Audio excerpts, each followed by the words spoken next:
Hey everybody, Mike Miller with the Herald Times, columnist Jeremy Price, back in Assembly Hall for one final time this weekend, Jeremy. Indiana, Maryland on Senior Day, 4:30 Sunday. Game will be broadcast on CBS. Time to get a little reflective, I guess.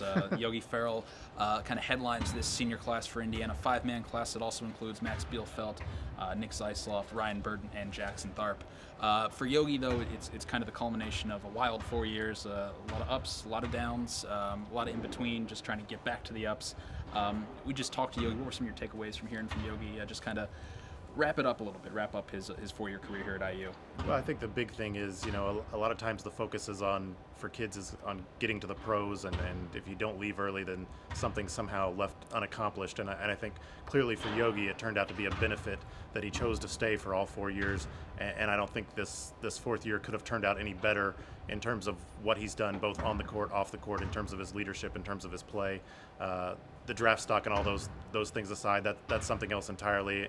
And I'm not sure that changes anything much, but I think he's grown as a person, and as much as anything, that's what's important. Coming off a really strong game on Tuesday at Iowa as Indiana wrapped up their Big Ten outright championship against the Hawkeyes, they're going to need Yogi Ferrell and a whole lot more on Sunday against Maryland. Maryland took a dip earlier this month.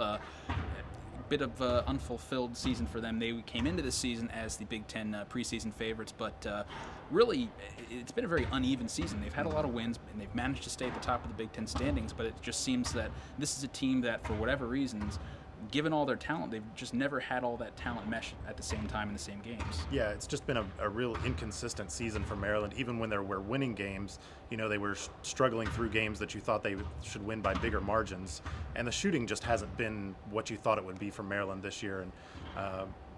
But it's still a very talented team, a team that creates a lot of matchup issues for a lot of teams, and that includes Indiana, and that certainly is magnified if Robert Johnson doesn't play again for the third straight game.